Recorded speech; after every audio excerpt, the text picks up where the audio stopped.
Hello everyone, I'm your educator Amit. I'll be teaching you social studies, history, geography, economics and polity. आज के इस topic में हम लोग पढ़ने वाले हैं फूड सिक्योरिटी ऑफ इंडिया। अभी ये फूड सिक्योरिटी ऑफ इंडिया के ये टॉपिक में हम लोग पढ़ने वाले हैं कि हंगर क्या होता है। ठीक है, ये हंगर के दो अलग अलग टाइप्स हम देखने वाले हैं, जैसे कि एक सीजनल हंगर है, सीजनल हंगर के बाद एक क्रोनिक हंगर है। फिर उसके बाद हम देखने वाले इंडिया का public distribution system.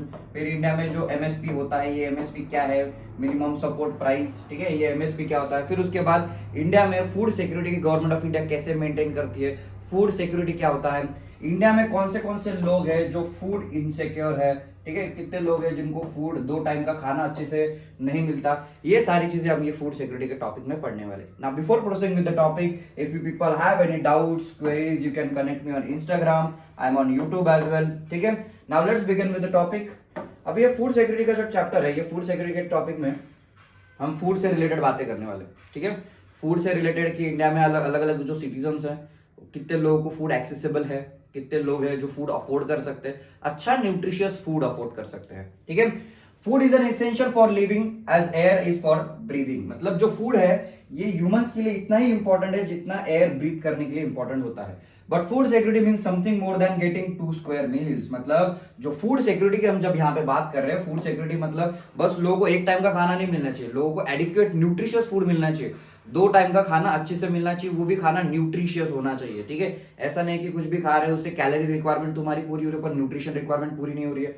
Food security means availability, accessibility and affordability. अभी फूड सिक्योरिटी में 3 इंपॉर्टेंट वर्ड आ जाते हैं, जैसे कि अवेलेबिलिटी, एक्सेसिबिलिटी और अफोर्डेबिलिटी। ठीक है, ये तीनों वर्ड्स का मीनिंग समझते हैं। अभी एक्सेसिबिलिटी एंड अफोर्डेबिलिटी। ठीक है, पहला है अवेलेबिलिटी का क्या मतलब होता है, means food production with in the country. Availability मतलब तुम्हारे कंट्री में कितना फूड अवेलेबल है लोगों को कंज्यूम करने के लिए, that is availability. Food imports and previous year stock stored in the government granaries. मतलब तुम्हारे कंट्री में आज कितना प्रोडक्शन हो रहा है, अगर प्रोडक्शन ज्यादा नहीं हो रहा है तो तुम बाहर के कंट्री से इंपोर्ट कर रहे हो नहीं, तुम्हारे ग्रैनरीज में कितना फूड स्टॉक है, कितना फूड स्टॉक है, इसी को क्या बोला जाता है, अवेलेबिलिटी बोला जाता है। मतलब तुम्हारे कंट्री में इतने सफिशिएंट फूड ग्रेन्स अवेलेबल होने चाहिए कि जितनी तुम्हारी पॉपुलेशन है उसके लिए सफिशिएंट हो। ठीक है, नेक्स्ट है एक्सेसिबिलिटी। एक्सेसिबिलिटी मतलब क्या कि तुम्हारे कंट्री में फूड ग्रेन्स होना नहीं पर उसको हर लोगों को एक्सेसिबल कराना भी बहुत इंपॉर्टेंट हो जाता है। फॉर एग्जाम्पल जो छोटे से छोटे लेवल के लोग हैं, जो वर्कर्स है, जो आर्टिसंस है, जो आर्टिस्ट है, ये जो छोटे छोटे जो लोग होते हैं इन तक ये फूड ग्रेन्स पहुंचने चाहिए, इसी को क्या बोला जाता है, एक्सेसिबिलिटी बोला जाता है। नेक्स्ट है अफोर्डेबिलिटी। अफोर्डेबिलिटी मतलब क्या कि इंडिया में हर एक आदमी के पास इतना पैसा होना चाहिए कि वो 2 टाइम का खाना, एक सफिशिएंट न्यूट्रिशियस फूड 2 टाइम का अफोर्ड कर सकता है। अफोर्डेबिलिटी मतलब क्या, उसके पास एक सफिशिएंट पैसा होना चाहिए जिससे कि जो भी वो फूड ग्रेन से वो क्या कर पाए, अफोर्ड कर पाए। तो ये फूड सिक्योरिटी में ये 3 डायमेंशन होते हैं। कौन सा है, पहला तो फूड अवेलेबिलिटी होनी चाहिए, दूसरा तो एक्सेसिबल होना चाहिए, गरीब से गरीब लोगों तक वो फूड पहुंचना चाहिए, और तीसरा अफोर्ड करना चाहिए। मतलब इंडिया में जितने भी गरीब लोग हैं उनके पास इतना तो पैसा होना चाहिए कि वो फूड ग्रेन क्या कर सकते हैं, अफोर्ड कर सकते हैं। Thus food security ensure in a country only if enough food is available for all। तो फूड सिक्योरिटी कब मेंटेन होगी किसी भी कंट्री में, फूड सिक्योरिटी इंश्योर कब होगी, कोई भी कंट्री फूड सिक्योर कब होगा, जब उसके कंट्री में अवेलेबल फूड ग्रेन्स है। ठीक है, मतलब ऐसा नहीं कि तुम्हारे कंट्री में 100% है और 100% में से बस 10 kg तुम्हारे फूड ग्रेन्स अवेलेबल, तो 100 लोग 10 kg फूड ग्रेन्स खा पाएंगे क्या, नहीं खा पाएंगे। तो 100 लोगों के हिसाब से 100 kg तो मिनिमम फूड ग्रेन्स तुम्हारे यहाँ पे होना चाहिए। All person have the capacity to buy food. मतलब हर एक आदमी के पास उसकी कैपेसिटी होनी चाहिए। कैपेसिटी मतलब इन मनी टर्म्स हर एक आदमी के पास एक सफिशिएंट पैसा होना चाहिए कि फूड ग्रेन्स क्या कर सकता है, परचेस कर सकता है, अफोर्ड कर सकता है। There is no barrier on access to food. मतलब कोई भी बैरियर नहीं होना चाहिए, गरीब से गरीब लोगों तक एडिक्वेट फूड सप्लाई होना चाहिए। ऐसा नहीं कि बस सोसाइटी में जो रिच लोग हैं उनको ही फूड ग्रेन्स मिल रहे, जो गरीब लोग हैं उनके लिए फूड ग्रेन्स अवेलेबल नहीं हो रहे। तो ये तीनों जो चीजें है इससे क्या होता है, फूड सिक्योरिटी मेंटेन होती है। ठीक है, In 1970, food security was understood as the availability of all the times and adequate supply of foodstuffs। मतलब ये यूएन जो थे, यूएन ने भी क्या कर दिया, फूड सिक्योरिटी के बारे में बोला है कि फूड सिक्योरिटी क्या होनी चाहिए। फूड सिक्योरिटी का उन्होंने क्या बोला है कि जो फूड स्टॉक है वो अवेलेबल होना चाहिए एट ऑल द टाइम्स। मतलब ईयर के 365 डेज जो फूड सप्लाई है वो लोगों को मिलना चाहिए। फिर उसके बाद जो अमर्त्य सेन है उन्होंने भी डेफिनेशन, ये जो डेफिनेशन थी थोड़ी सी कॉम्प्लिकेटेड बने, उसमें और डायमेंशंस उन्होंने ऐड किए, उसमें एक्सेस टू फूड और एंटाइटलमेंट्स उन्होंने ऐड कर दिए। Accordingly there been a substantial shift in the understanding of the food security. और धीरे धीरे जो फूड सिक्योरिटी का जो डेफिनेशन है वो बढ़ता चला गया। मतलब लोगों को बस बेसिक नेसेसिटी, मतलब बस फूड नहीं मिलना चाहिए, न्यूट्रिशियस फूड भी मिलना चाहिए, अच्छा क्वालिटी का फूड होना चाहिए, उनको वो अफोर्डेबल भी होना चाहिए। ठीक है। In 1995 world food summit declared food security at the individual level. अभी 1995 में वर्ल्ड फूड समिट हुआ था, मतलब वर्ल्ड के जो सारे कंट्रीज है, वर्ल्ड के सारे कंट्रीज मिलके बैठे थे, उन्होंने एक वर्ल्ड फूड समिट लिया था, मीटिंग किया था कि फूड से रिलेटेड क्या क्या डिसीजंस होने चाहिए, लोगों को फूड एक्सेस कैसे कराना चाहिए, फूड प्रोडक्शन कैसे होना चाहिए, ठीक है, न्यूट्रिशियस फूड का प्रोडक्शन ज्यादा बढ़ाना चाहिए, ठीक है, जिससे लोगों की हेल्थ और ज्यादा अच्छी हो जाए। तो इन्होंने डेफिनेशन में क्या बोला कि फूड सिक्योरिटी क्या है, फूड सिक्योरिटी एक इंडिविजुअल लेवल पे होनी चाहिए, हाउस होल्ड लेवल पे होनी चाहिए, एक रीजनल और नेशनल लेवल पे होनी चाहिए। ठीक है। और वो कंट्री के, वो लोगों के, एक स्पेसिफिक रीजन के सब लोगों को ये फूड सिक्योरिटी मिलनी चाहिए, वो भी फिजिकल और इकोनॉमिक एक्सेस उनके पास होना चाहिए। फिजिकल एक्सेस मतलब फूड ग्रेन्स मिलने चाहिए, और इकोनॉमिक एक्सेस मतलब इतने पैसे उनके पास होने चाहिए जिससे कि वो फूड ग्रेन्स को क्या कर सकते थे, एक्सेस कर सकते थे। और ये जो फूड ग्रेन्स है क्या होने चाहिए, सेफ होने चाहिए, न्यूट्रिशियस फूड होना चाहिए, जो उनके डाइटरी नीड्स को क्या करे, सफाइज करे। मतलब उनकी जो डाइट नीड्स है वो पूरे उनके डाइट नीड्स सफिशिएंट प्रोवाइड में उनको न्यूट्रिशन वहां पे मिले। ठीक है। The declaration further recognizes that poverty eradication is essential to improve access to the food. अभी यहाँ पे ये डिक्लेरेशन में उन्होंने और क्या कंक्लूजन निकाला कि अगर हम गरीबी को खत्म कर देते, अगर हम पॉवर्टी को खत्म कर देते हैं, तो ये फूड सिक्योरिटी का प्रॉब्लम अपने आप सॉल्व हो सकता है। क्योंकि गरीबी एक मेन इंपॉर्टेंट रीजन होता है जिससे कि लोग जो है वो फूड इनसिक्योर ज्यादा बनते हैं। ठीक है, वो हंगर से, स्टारवेशन से सफर करते हैं। किसकी वजह से? पॉवर्टी की वजह से। How is food security affected during the calamity? अभी कैलामिटी मतलब क्या होता है? कैलामिटी मतलब जो अर्थक्वेक होते हैं, ठीक है, अर्थक्वेक, उसके बाद सुनामी होता है, उसके बाद फ्लड्स होते हैं, ये सारी चीजों को हम क्या बोलते हैं? कैलामिटी बोलते हैं।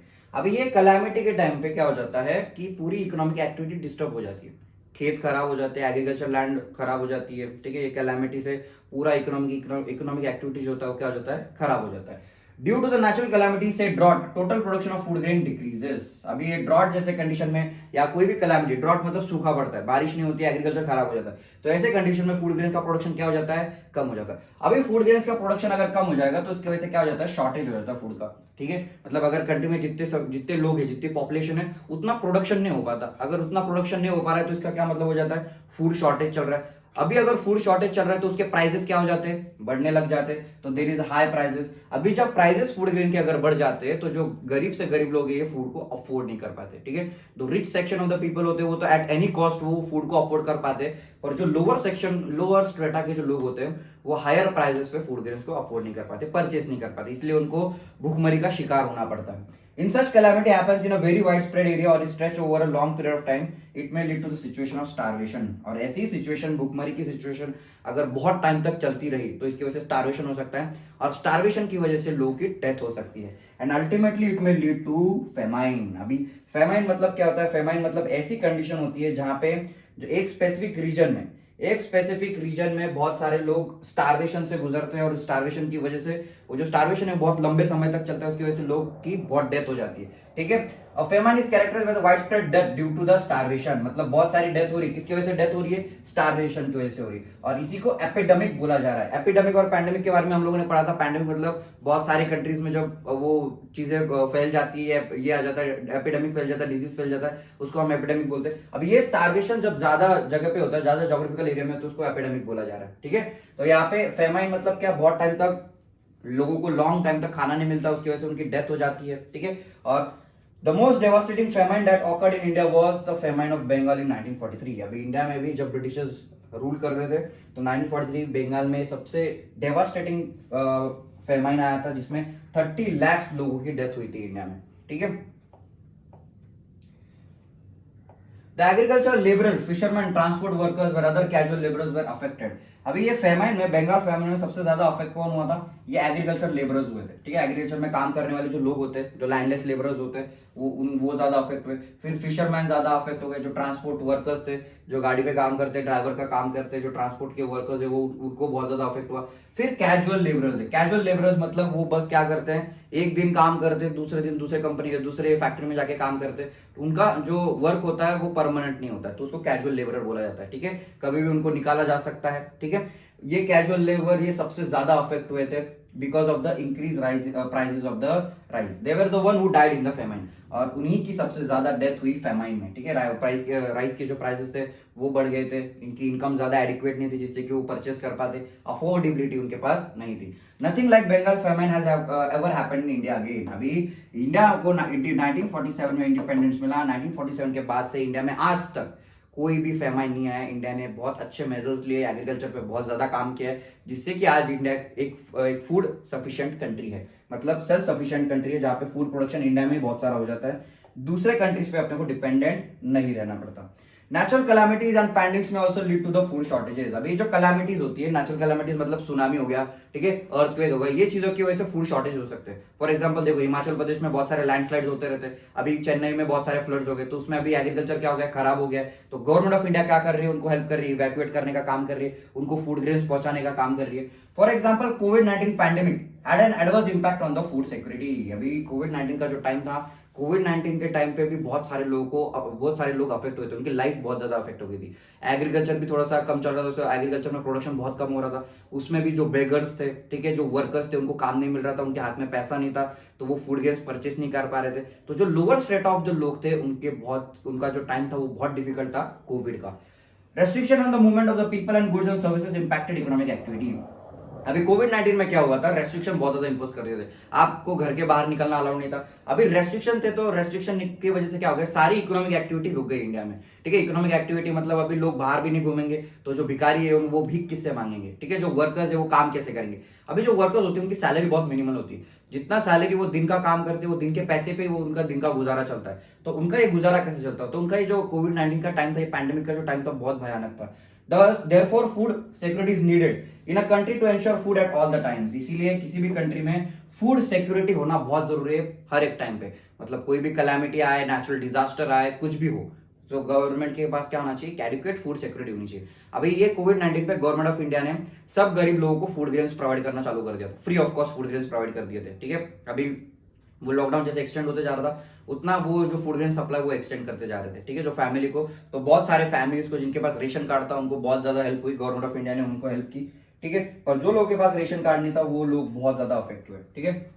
Who are food insecure. अभी कौन से लोग हैं जो फूड इनसिक्योर है। पहले तो लैंडलेस पीपल। लैंडलेस पीपल मतलब ऐसे लोग जिनके पास खुद की जमीन नहीं है, ऐसे एग्रीकल्चर लैंड पे काम करने वाले लोग जिनकी खुद की एग्रीकल्चर जमीन नहीं है, वो दूसरे एग्रीकल्चर लैंड पे जाके काम करते हैं, ठीक है, अपना पैसा कमाते हैं। अभी इनके पास खुद का एग्रीकल्चर लैंड नहीं। अगर इनके पास खुद का एग्रीकल्चर लैंड होता तो वहां पे एग्रीकल्चर करते और खुद खाते, पर इनके पास लैंड ही नहीं है, दूसरे एग्रीकल्चर के लैंड पे काम कर रहे हैं, फिर उससे पैसा आ रहा है, तो इसकी वजह से ये सबसे ज्यादा अफेक्ट होने वाले लोग हैं। नेक्स्ट है ट्रेडिशनल आर्टिसंस। अभी जो ट्रेडिशनल आर्टिसंस होते हैं, जो आर्टिस्ट लोग होते हैं, फॉर एग्जांपल जो कुछ कला उनको आती है, कुछ आर्ट करके दिखाते हैं, कुछ इंस्ट्रूमेंट वो बजा के दिखाते हैं, ठीक है, म्यूजिकल इंस्ट्रूमेंट है, या कोई एक्ट करके वो दिखाते हैं, तो ये जो आर्टिस्ट लोग थे, ये भी सबसे ज्यादा फूड इनसिक्योर है, क्योंकि इनको जो जॉब्स मिलती है वो इरेगुलर जॉब होती है, कभी काम मिलता है, कभी काम नहीं मिलता, कभी पैसे मिलते हैं, कभी पैसे नहीं मिलते।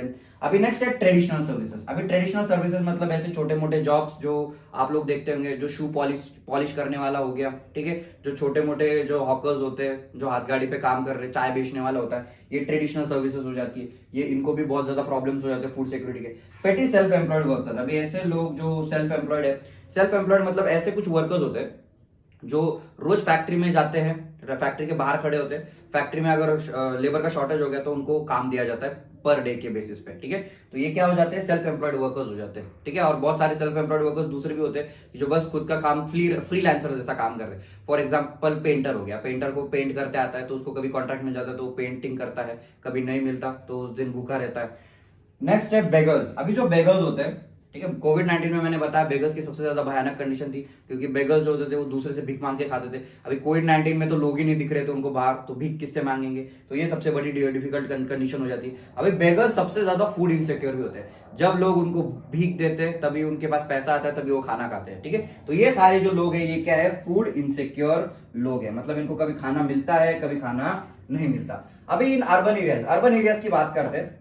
अर्बन एरियाज मतलब यहाँ पे सिटी लेवल की बात हो रही है, ठीक है। सिटी लेवल पे क्या हो रहा है, the food insecure families are those whose working members are generally employed in the ill paid occupation and casual labour market. अभी सिटीज लेवल पे क्या होता है, सब जॉब्स परमानेंट नहीं होते। सिटी लेवल पे क्या होता है, कुछ सीजनल जॉब्स होते हैं, मतलब जो जॉब्स होते हैं वो बस कभी साल के कुछ ही टाइम तक आपको मिलते हैं, ठीक है। This workers are largely engaged in the seasonal activity and are paid very low wages. Seasonal activity मतलब ये ऐसे जॉब्स में एंगेज्ड है जहां पे बस सीजन टू सीजन काम मिलता है। फॉर एग्जांपल तुम शुगर फैक्ट्री देख लो, शुगर फैक्ट्री 12 महीने काम नहीं करती, वो साल के बस 4 महीने काम करती है। जब शुगर केन कट के फैक्ट्री में आता है उतने ही टाइम तक वो फैक्ट्री काम करती है और वो वर्कर्स को उतने टाइम तक ही काम मिलता है, ठीक है, वो ऑफिस के वर्कर्स हो या फैक्ट्री के वर्कर्स हो, सारे लोगों को। और वेजेस भी उसके हिसाब से मिलता है, और वेजेस उनके पहले ही बेयर सर्वाइवल जितने वेजेस होते हैं, मतलब बहुत कम वेजेस उनको मिलते हैं, तो उनका सर्वाइवल कंडीशन सिटी लेवल में क्या हो जाता है, थोड़ा सा डिफिकल्ट हो जाता है, ठीक है। अभी यहाँ पे स्टोरी दी है रामू की, ठीक है, रामू की स्टोरी दी है। रामू एक एग्रीकल्चर लेबरर है,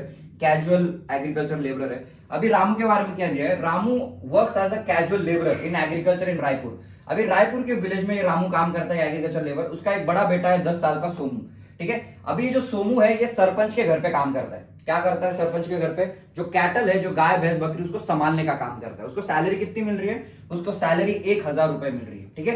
रामू के और 3 सन्स है, 3 और बेटे हैं उसके, और 2 बेटियां है, पर वो बेटे और बेटियां बहुत छोटी है, वो काम नहीं कर सकते, ठीक है। और उसकी जो वाइफ है सुनहरी, वो पार्ट टाइम काम कर रही है एज ए क्लीनर, ठीक है, एज ए क्लीनर वो काम कर रही है। मतलब जो लाइफ स्टॉक होता है, वो भेड़ बकरी जो होती है उसको नहलाने का काम करती है, उसकी जगह क्लीन करने का काम कर रही है, ठीक है। और उसको रिटर्न में क्या मिल रहा है, पैसा नहीं मिल रहा है, उसको ½ लीटर मिल्क मिल जाता है और सम कुक फूड उसको मिल जाता है, पैसा नहीं मिल रहा है उसको। यहाँ पे क्या दिया जा रहा है, एक बार्टर एक्सचेंज यहाँ पे हो रहा है। एक तो उसको मिल्क दिया जा रहा है, या मिल्क के जगह थोड़ा कुछ फूड ग्रेन्स उसको दिए जा रहे हैं, ठीक है। Besides, she also works in the field along with her husband and in the busy season. अभी ये काम छोड़ के जब सीजन में उसको एग्रीकल्चर लैंड पे काम मिल जाता है तो एक्स्ट्रा काम करती है वो अपने हस्बैंड के साथ, एक्स्ट्रा अर्निंग के लिए, एक्स्ट्रा पैसे कमाने के लिए, ठीक है। Agriculture being a seasonal activity employs Ramu only during the times of sowing, transplanting and harvesting. अभी ये जो एग्रीकल्चर है, ये एग्रीकल्चर सीजनल काम होता है। एक क्रॉप सीजन होता है तब तक ये फार्मर काम करते हैं, ठीक है। उसमें भी हार्वेस्टिंग का काम हो, कटिंग का काम हो, तभी ये वर्कर्स को बुलाया जाता है और ये वर्कर्स को सीजन टू सीजन काम मिलता है। इसी की वजह से ये जो रामू है उसकी इनकम क्या है, थोड़ी अनसर्टेन है। ही remains unemployed for about 4 months। अभी ये जो रामू है ये 4 महीने तक अनएम्प्लॉयड रहता है। अनएम्प्लॉयड मतलब ही हैज नो वर्क। इसको 4 महीने तक कोई काम नहीं है, कोई काम नहीं है तो कोई पैसा नहीं आएगा, कोई पैसा नहीं आएगा तो खाना कैसे खाएंगे, ठीक है। Of plant consultant maturing in a year he looks for work in the for other activities. अभी ये 4 महीने वो क्या करता है, दूसरे काम ढूंढता है, ठीक है। कभी उसको काम मिल जाता है, कभी काम नहीं मिलता। Sometimes he get employed in the brick laying और इन कंस्ट्रक्शन एक्टिविटीज। अभी कभी कभी उसको ये जो ब्रिक लेइंग का जो काम होता है, ब्रिक्स बनाने का जो काम होता है, वहां पे काम मिल जाता है, या कंस्ट्रक्शन एक्टिविटीज में वर्कर का काम उसको मिल जाता है, ठीक है। बिल्डिंग वगैरह बनाते हैं, घर बनाते हैं, तो वहां पे एज अ वर्कर वो काम कर लेता है। By all his effort, Ramu is able to earn enough either in cash or in kind for him to buy essential for the 2 square meal।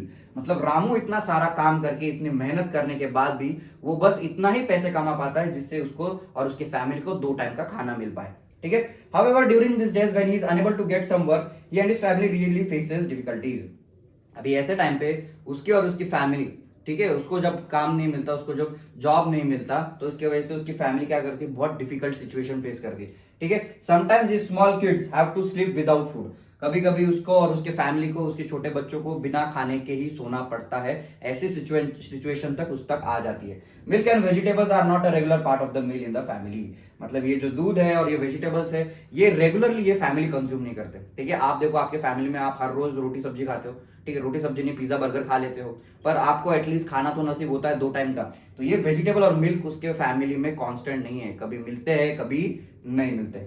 Ramu is a food insecure during 4 months when he remains unemployed because of the seasonal nature of agriculture। अभी जो रामू है ये 4 महीने unemployed क्यों रहता है, इसको काम क्यों नहीं मिलता, क्योंकि वो एग्रीकल्चर का काम कर रहा है। और एग्रीकल्चर का काम ऐसा होता है, ठीक है, बीच में उसमें बहुत गैप्स होते हैं। जब लेबर की जरूरत होती है तभी एग्रीकल्चर लैंड पे उनको बुलाया जाता है और तभी उनको उसके पैसे मिलते हैं, ठीक है।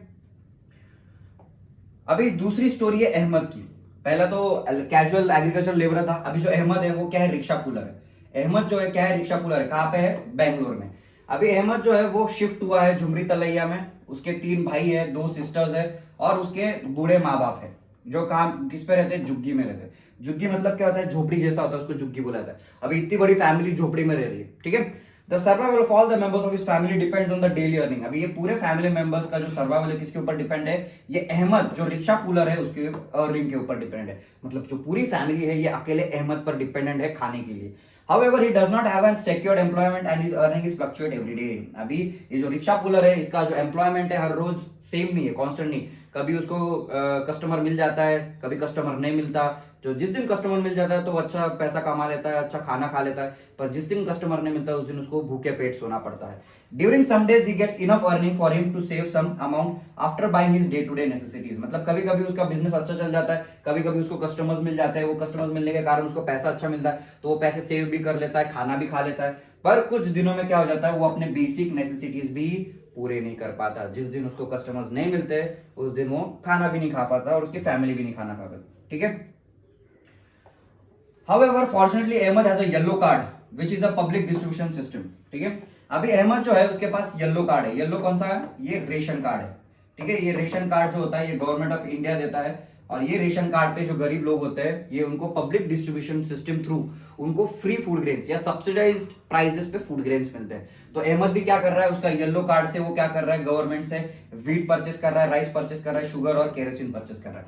अभी ये जो रेशन कार्ड होता है, हर एक फैमिली मेंबर के पास रेशन कार्ड होता है। ठीक है। अभी रेशन कार्ड जो होते हैं वो अलग अलग कलर्स के होते हैं, ऑरेंज कलर का होता है, व्हाइट कलर का होता है, येलो कलर का होता है। अभी अहमद जो है वो बिलो पॉवर्टी लाइन आ रहा है तो उसको येलो कलर का दिया जा रहा है। अभी येलो कलर का जो कार्ड है इस पे गवर्नमेंट क्या करती है, जो भी बिलो पॉवर्टी लाइन के नीचे आते हैं उनको बहुत ज्यादा सब्सिडाइज प्राइसेस पे फूड ग्रेन्स प्रोवाइड किए जाते हैं। फॉर एग्जांपल 1 रुपए किलो राइस दे दिया, 2 रुपए किलो व्हीट दे दिया, फिर केरोसिन उनको फ्यूल के लिए दे दिया। तो ये गवर्नमेंट क्या करती है, ऐसे गरीब लोगों को हेल्प करती है। तो अहमद भी अपना गुजारा कैसे कर रहा है, ये येलो कार्ड की वजह से कर रहा है, रेशन कार्ड की वजह से कर रहा है। He gets this essential at half of the market price। अभी ये जो essentials है, ये जो कमोडिटीज उसको मिल रही है, व्हीट हो गया, राइस, शुगर, ये उसको मार्केट प्राइस के हाफ से मिल रही है, मतलब 50% लेस करके उसको ये क्या मिल रहा है, फूड ग्रेन्स मिल रही है। He purchases monthly stock during a particular day when the ration shop is opened। अभी ये जो रेशन शॉप होते हैं, ठीक है, ये 24/7 खुले नहीं होते।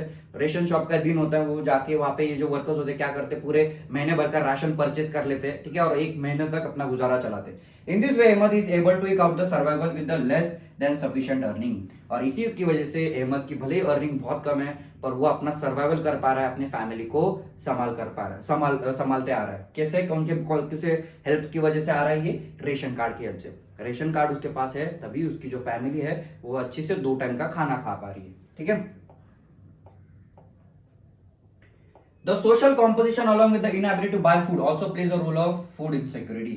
मतलब एक सोशल कॉम्पोजिशन जो होता है कि आप फूड परचेस ही नहीं कर पा रहे हो। क्या नहीं कर पा रहे हो, फूड परचेस ही नहीं कर पा रहे हो, वो भी एक इंपॉर्टेंट रोल प्ले करता है फूड सिक्योरिटी। फॉर एग्जांपल ये SC/ST कम्युनिटी के जो लोग होते हैं, जो बैकवर्ड कास्ट कम्युनिटी के लोग होते हैं, उनके साथ बहुत ज्यादा क्या किया जाता है, डिस्क्रिमिनेशन किया जाता है। उनको डिस्क्रिमिनेशन फेस करना पड़ता है, इक्वल अपॉर्चुनिटीज उनको नहीं मिलती। तो उसकी वजह से भी ये लोग क्या हो जाते हैं, फूड इनसिक्योर हो जाते हैं। फॉर एग्जाम्पल जॉब अगर मांगने का, अगर वो जॉब ढूंढने के लिए जाते हैं तो बैकवर्ड होने के कारण उनको जॉब्स नहीं दिए जाते। तो ये सारी कंडीशन उनको फेस करनी पड़ती है और इसकी वजह से वो क्या हो जाते हैं, फूड इनसिक्योर हो जाते हैं। क्या हो जाते हैं, फूड इनसिक्योर। ठीक है। The people affected by the natural disaster who have to migrate from one area in search of work. अभी जो लोग होते हैं जो नेचुरल डिजास्टर की वजह से माइग्रेट हो गए। ठीक है। अभी कुछ एरियाज ऐसे होते हैं जहां पे डिजास्टर कंटिन्यूसली होते रहते हैं, जैसे कि हिमाचल प्रदेश है। हिमाचल प्रदेश में लैंडस्लाइड साल में बहुत बार होती रहती है। ठीक है। फिर उसके बाद जो हिमालय का जो एरिया है वहां पे कभी भी फ्लड हो जाते हैं या जो स्नोफॉल है वो होता रहता है, तो उसकी वजह से लैंडस्लाइड होते हैं, बहुत सारी एक्टिविटीज होती रहती है। ठीक है। तो ये जो नेचुरल डिजास्टर जो होते हैं, जो एरिया से लोग क्या करते हैं, एक जगह से दूसरी जगह माइग्रेट करते हैं, तो उनको वो जॉब सर्च के लिए माइग्रेट करते हैं या स्टेबल लाइफ के लिए माइग्रेट करते हैं, वो भी बहुत सारे क्या हो जाते हैं, फूड इनसिक्योर पीपल होते हैं। मतलब उनको अपना जो फूड का जुगाड़ है वो करना पड़ता है। ठीक है। High incidence of mall nutrition prevail among women also. अभी जो वुमेन है उनमें भी माल न्यूट्रिशन देखा गया है। माल न्यूट्रिशन मतलब वो फूड इंटेक तो कर रहे हैं पर वो न्यूट्रिशियस फूड इंटेक नहीं कर रहे। उसकी वजह से वो उनके बॉडी में भी वीकनेसेस देखने को मिल रहा है और उनके जो पैदा होने वाला जो बच्चा है, जो बच्चा उनके पेट में, जो प्रेग्नेंट वुमेन है, उनके बच्चे को भी बहुत सारे प्रॉब्लम्स फेस करने पड़ते हैं। A large proportion of pregnant and nursing mothers and children under the age of 5 constitute an important segment of food insecure people। अभी और फूड इनसिक्योर पीपल कौन हो जाते हैं, जो प्रेग्नेंट वुमेन है, जो अच्छा न्यूट्रिशियस फूड नहीं कंज्यूम कर रही है, और जो 5 साल के नीचे के जो बच्चे होते हैं उनके ग्रोथ एज में वो अच्छे से उनको न्यूट्रिशन रिक्वायरमेंट पूरा नहीं हो रहा है, तो उसकी वजह से उनको बहुत सारे डिजीजेस हो रहे हैं। ठीक है। उनको जो बॉडी के प्रॉब्लम्स बहुत सारे उनको देखने को मिल रहे हैं, तो ये क्या हो जाते हैं, ये फूड इनसिक्योर पीपल हो जाते हैं। ठीक है। अभी हमने कौन से फूड इनसिक्योर पीपल देखे, पहला तो फूड इनसिक्योर जो था वो क्या देखे हमने, लैंडलेस लेबरर्स देखिए, लैंडलेस लेबरर्स। फिर उसके बाद जो फूड इनसिक्योर थे वो बेगर्स थे, बेगर्स जो भिखारी होते हैं रास्ते के। फिर उसके बाद जो फूड इनसिक्योर है वो कौन है, फूड इनसिक्योर। इसके बाद हम देखेंगे वुमेन है, वुमेन और 5 साल के बच्चे, and children less than 5 years, children less than 5 years, less than 5 years, ठीक है। फिर उसके बाद जो नेचुरल कैलामिटी से जो अफेक्टेड है, people affected, people affected by natural calamity, ठीक है। ये सारे लोग क्या है, इनसिक्योर है, ठीक है। उसके बाद ये कैजुअल लेबरर पे आ जाता है। कैजुअल लेबरर मतलब जिनका वर्क जो है सीजनल है, कैजुअल लेबरर। अब ये सारे जो लोग हैं ये क्या है, फूड इनसिक्योर लोग हैं, ठीक है।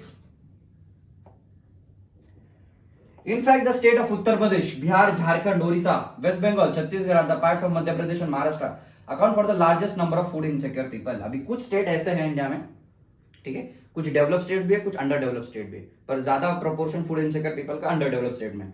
और जो डेवलप स्टेट है, फॉर एग्जांपल महाराष्ट्र हो गया, ऐसे स्टेट में भी कुछ एरियाज ऐसे जहां पे फूड इनसिक्योर लोग रहते हैं, जहां पे उनको 2 टाइम का खाना नहीं मिल पाता, ठीक है। The food insecure people are disproportionately large in some regions of the country, such as economically backwards states with a high incidence of poverty. अभी इंडिया में कुछ ऐसे स्टेट्स है जो बहुत ज्यादा बैकवर्ड है। फॉर एग्जांपल तुम देखो, झारखंड देख लो, ओडिशा देख लो, ठीक है। तो ये जो बैकवर्ड स्टेट्स होते हैं उसमें फूड इनसिक्योर लोग बहुत ज्यादा होते हैं, क्योंकि वहां पे एग्रीकल्चर अच्छे से नहीं हो पाता, ठीक है, बैकवर्डनेस बहुत ज्यादा है। तो यहाँ पे सबसे ज्यादा क्या हो जाता है, फूड इनसिक्योर लोग देखने को मिलते हैं। Tribal and remote areas regions more prone to natural disasters, मतलब ऐसे भी रीजन्स इंडिया में जो बहुत ज्यादा वहां पे डिजास्टर देखने को मिलते हैं। फॉर एग्जांपल तुम नॉर्थ ईस्ट में देख लो, नॉर्थ ईस्ट में हर बार फ्लड्स होते रहते हैं, ठीक है। फिर उसके बाद जो हिमालय का जो एरिया है वहां पे अर्थक्वेक रहते थे, क्योंकि हिमालय जो है वो ग्रोइंग माउंटेन है, तो इसकी वजह से जो बहुत ज्यादा अनस्टेबल एरिया वो हो जाता है। तो ऐसे जो डिजास्टर प्रोन जो एरियाज होते हैं वहां पे भी फूड इनसिक्योर लोग ज्यादा होते हैं, ठीक है। Hunger is another aspect of indicating food insecurity. अभी हंगर मतलब क्या होता है, हंगर मतलब अगर आपकी रिक्वायरमेंट है खाने की, फॉर एग्जांपल आप एक दिन में क्या करते हो, एक दिन में 1 kg वीट खा लेती है एक फैमिली, ठीक है। एक अगर फैमिली एक दिन में 1 kg वीट खा लेती है तो उसको 1 kg की जगह बस 500 ग्राम सी वीट मिल रहा है, इसी को हंगर बोला जाता है। मतलब जितनी आपकी रिक्वायरमेंट है उससे कम आपको मिल रहा है तो आपको भूखे पेट सोना पड़ रहा है, या आधे पेट आपको सोना पड़ रहा है, इसी को क्या बोला जाता है, हंगर बोला जाता है। Hunger is not just an expression of poverty, it brings about poverty. अभी हंगर जो है ये गरीबी का क्या है, एक एक्सप्रेशन है, एक सिंबल है कि आप अगर हंगर से फेस कर रहे हो तो आप गरीब हो, ठीक है। तो ये क्या आता है, ये गरीबी भी लेके आता है। आप बहुत टाइम तक अगर भूखे पेट से रहे हो मतलब कि आपकी कंडीशन अच्छी नहीं चल रही, फाइनेंशियल कंडीशन आपकी अच्छी नहीं चल रही। The attainment of food security therefore involves eliminating current hunger and reducing the risk of future hunger. अभी फूड सिक्योरिटी में अगर आपको किसी भी कंट्री में फूड सिक्योरिटी लेके आना है तो आपको क्या करना पड़ेगा, ये हंगर को भी दूर करना पड़ेगा, और हंगर से रिलेटेड जो भी फ्यूचर में जो रिस्क है उसको भी दूर करना पड़ेगा, क्योंकि हंगर दूर हो जाएगा तो ही फूड सिक्योरिटी आ जाएगी, ठीक है। अभी हंगर 2 टाइप के होते हैं, एक तो क्रोनिक हंगर, ठीक है, एक क्रोनिक हंगर है और एक सीजनल हंगर है। पहले क्रोनिक हंगर देखते हैं। अभी क्रोनिक हंगर मतलब ऐसा हंगर कि आप इतना ही फूड इंटेक कर पा रहे हो, आपके पास इतना ही पैसा है, आप इतना ही फूड इंटेक कर पा रहे हो जितना कि आप उससे मर भी नहीं सकते और अच्छे से जिंदा भी नहीं रह सकते, ठीक है। मतलब जो जेल में जो कैदी होते हैं ना, उनको इतना ही खाना दिया जाता है जिससे वो मरे भी नहीं और अच्छे से जिंदा भी नहीं रहे, ठीक है। तो इसको क्या बुलाता है, क्रोनिक हंगर बुलाता है। क्रोनिक हंगर मतलब ऐसी कंडीशन, आपके पास इतना ही पैसा है, जितना आप कितना कम फूड कंज्यूम कर पा रहे हो जिससे आप मर भी नहीं जाओ और अच्छे से जिंदा भी नहीं रह पाओ, ठीक है।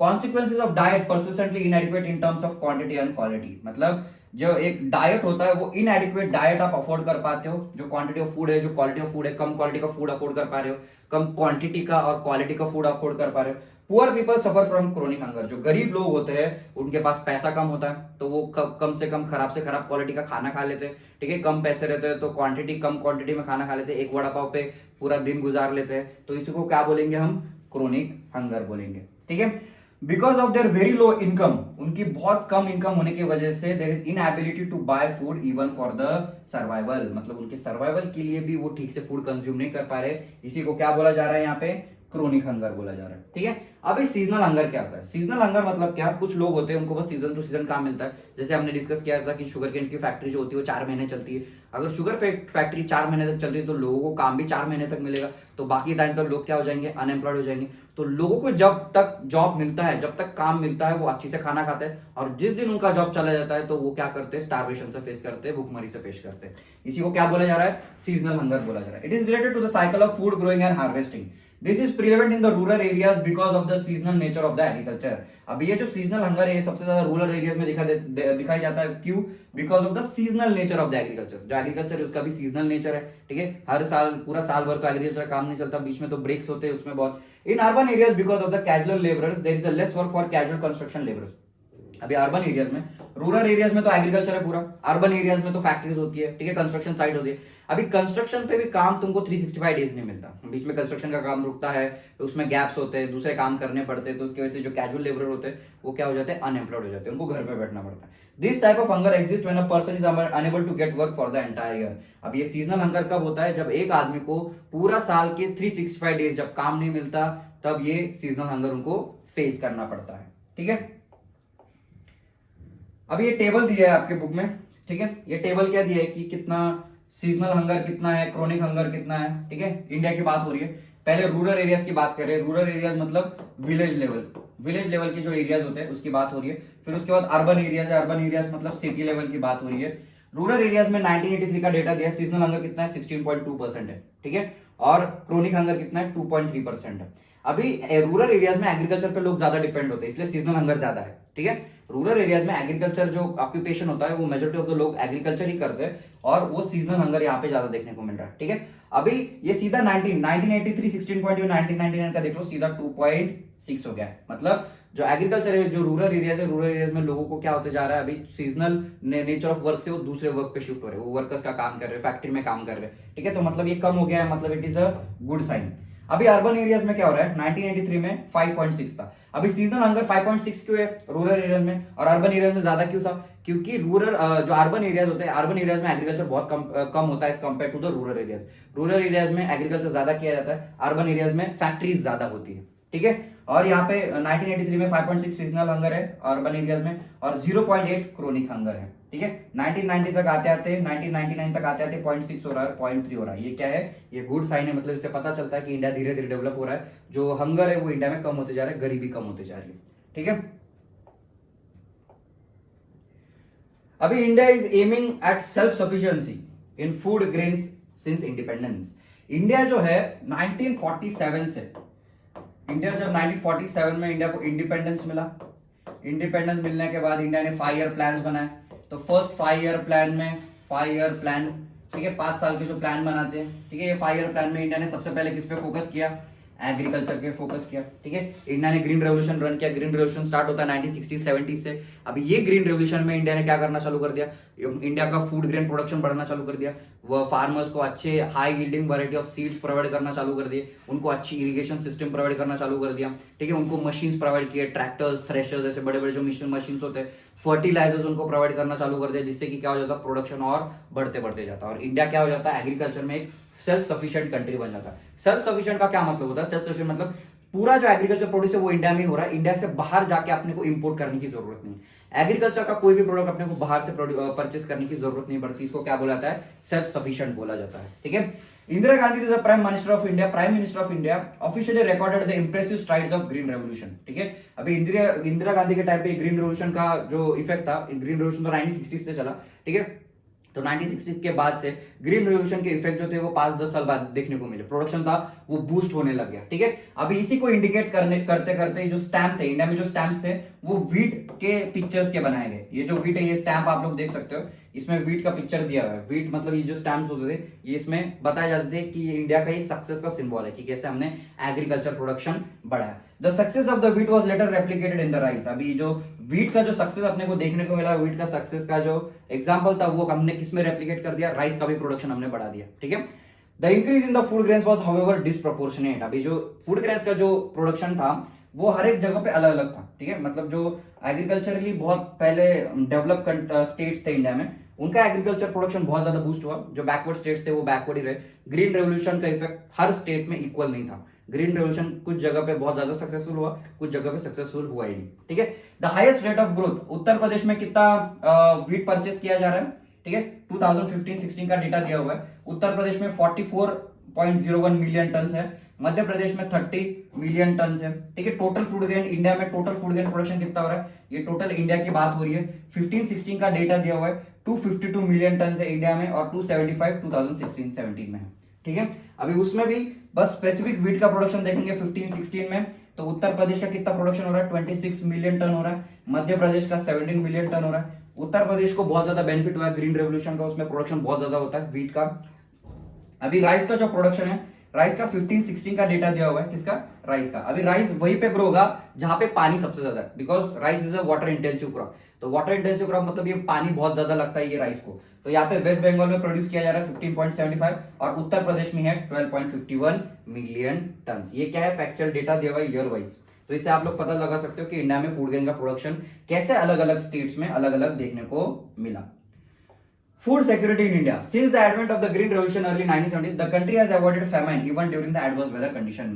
अभी 1947 से पहले जब ब्रिटिशर्स इंडिया में राज करते थे, ईस्ट इंडिया कंपनी या ब्रिटिश राज इंडिया में जो चल रहा था, इंडिया में बहुत सारे फेमाइन देखने को मिले। पर 1947 के बाद आज तक, आज 2023 खत्म होने को आ रहा है, 2023 आज दिसंबर चल रहा है, ये आज तक एक भी फेमाइन इंडिया ने फेस नहीं किया। भले ही इंडिया में बहुत सारी नेचुरल कैलामिटी हो गई, अर्थक्वेक आ गया, सुनामी आ गया, फ्लड्स आ गया, ठीक है, लैंडस्लाइड्स हो गए, बहुत सारे कैलामिटीज आ गए, पर कभी भी इंडिया फूड इनसिक्योर नहीं बना, क्योंकि इंडिया ने एग्रीकल्चर पे बहुत ज्यादा फोकस किया था। ग्रीन रेवोल्यूशन सक्सेसफुल हो गया था, फूड ग्रेन प्रोडक्शन बढ़ गया था। तो गवर्नमेंट ऑफ इंडिया क्या करती थी, ये फूड ग्रेन को जो अफेक्टेड एरियाज थी वहां तक पहुंचाने का काम करती थी through public distribution system. India has became the self sufficient in the food grains during the last 30 years. India जो है ये फूड ग्रेन में सेल्फ सफिशिएंट बन गया, मतलब इंडिया का खुद का प्रोडक्शन इतना ज्यादा है कि इंडिया अपने जितने भी लोग हैं उनको सफिशिएंटली खाना पहुंचा पा रहा है, और बल्कि बाकी के भी कंट्रीज को एक्सपोर्ट कर पा रहा है फूड ग्रेन। तो इसको क्या बोला जा रहा है, सेल्फ सफिशिएंट। तो नेक्स्ट 30 इयर्स में इंडिया ने क्या कर दिया, 1947 से 60s में जैसे ग्रीन रेवोल्यूशन स्टार्ट हुआ, तो अगले 30 सालों तक इंडिया एक फूड सफिशिएंट कंट्री बन गया। ठीक है,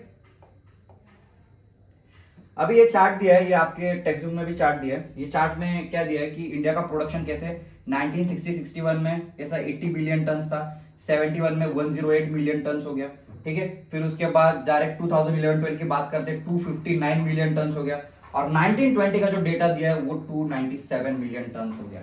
मतलब इंडिया ने जो प्रोडक्शन था वो कितना ड्रास्टिकली बढ़ा दिया फूड ग्रेन्स का। ठीक है, अभी अगर इतना फूड ग्रेन प्रोडक्शन है तो इंडिया में भूखा कौन नहीं मरेगा, वही लोग मरेंगे जो काम नहीं करते। ठीक है, तभी the system has two components, एक बफर स्टॉक है और दूसरा पब्लिक डिस्ट्रीब्यूशन सिस्टम है।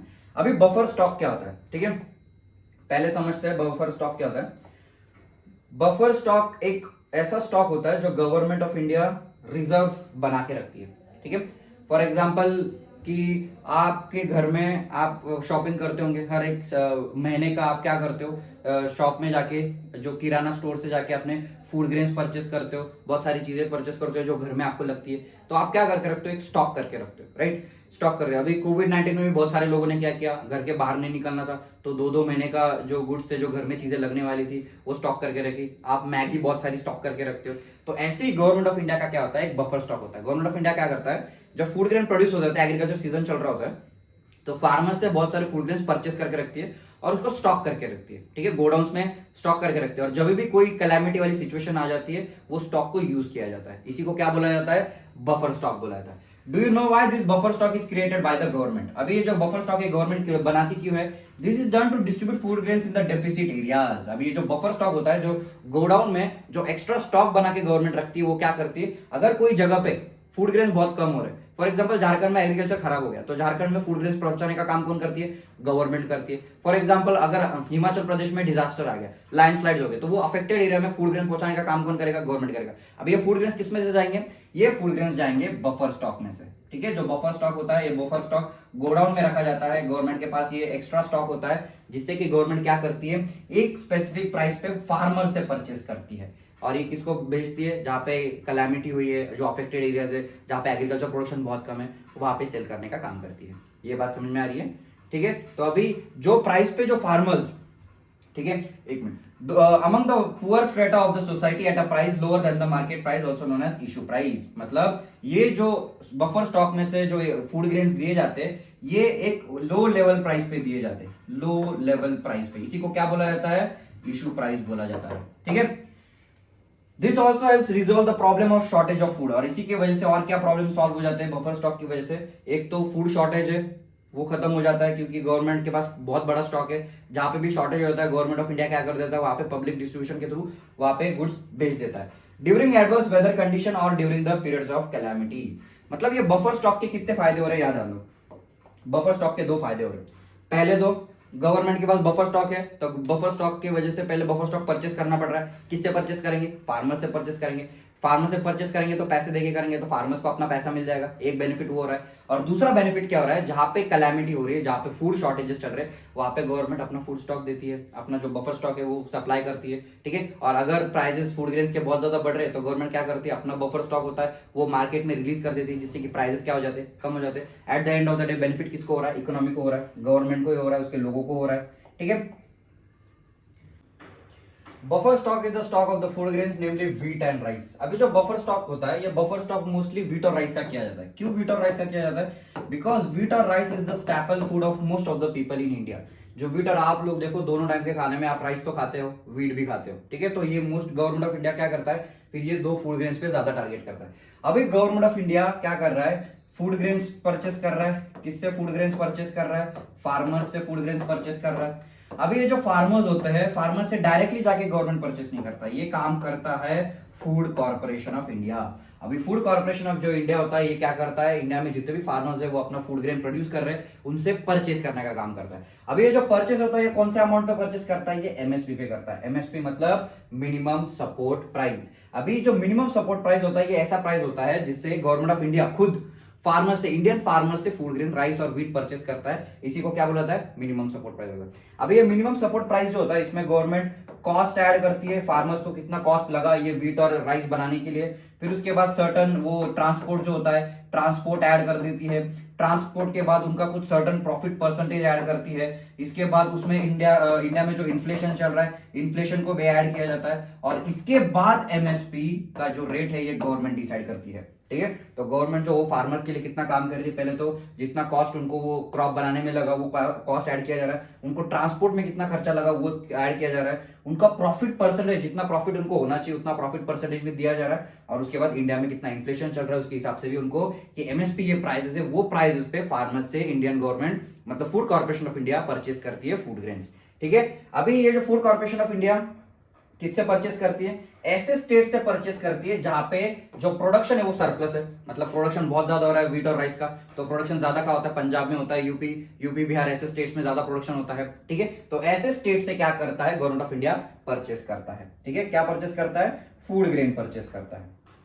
अभी MSP minimum support price, the MSP is declared by the government. ये एमएसपी होता है, ये कौन डिक्लेयर करता है? गवर्नमेंट डिक्लेयर करता है every year before the sowing season. अभी सोइंग सीजन चालू होने के पहले गवर्नमेंट ऑफ इंडिया डिसाइड करता है, जो मैंने बताया कि क्या एमएसपी में क्या क्या इंक्लूड किया जाता है।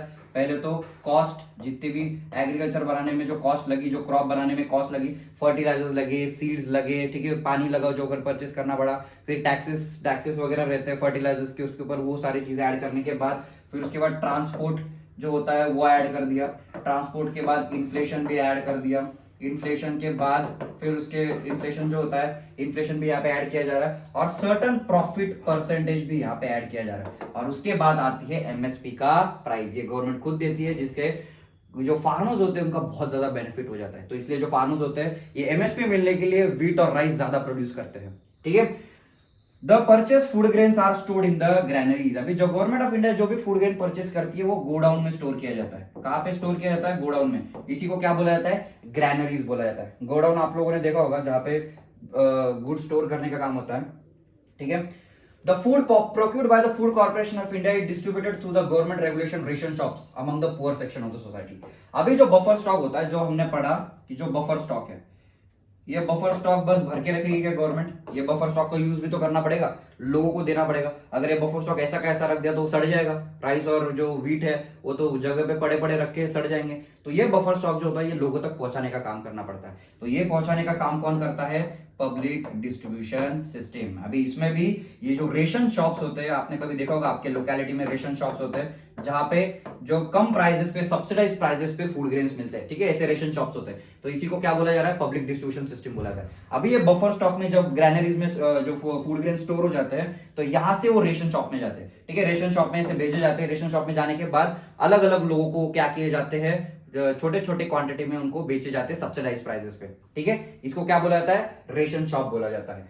This is called the public distribution system. Ration shops are now present in most of the localities, village, towns and cities. अभी रेशन शॉप है इंडिया में most of the towns, localities, cities, छोटे छोटे गांव में हर जगह पे। आज इंडिया में प्रेजेंटली कितने रेशन शॉप्स है? 5.5 लाख रेशन शॉप्स है। ठीक है, मतलब इंडिया के अलग अलग एरियाज में, विलेज लेवल से देखो, सिटीज में, हर जगह पे रेशन शॉप्स गवर्नमेंट ने बना के रखे हैं, मतलब जिससे लोगों को सब्सिडाइज प्राइसेस पे फूड ग्रेन्स मिले और फूड शॉर्टेज इंडिया में ना हो। Ration shops also known as fair price shops keep stock of food grains. अभी जो रेशन शॉप है उसको और क्या बोला जाता है?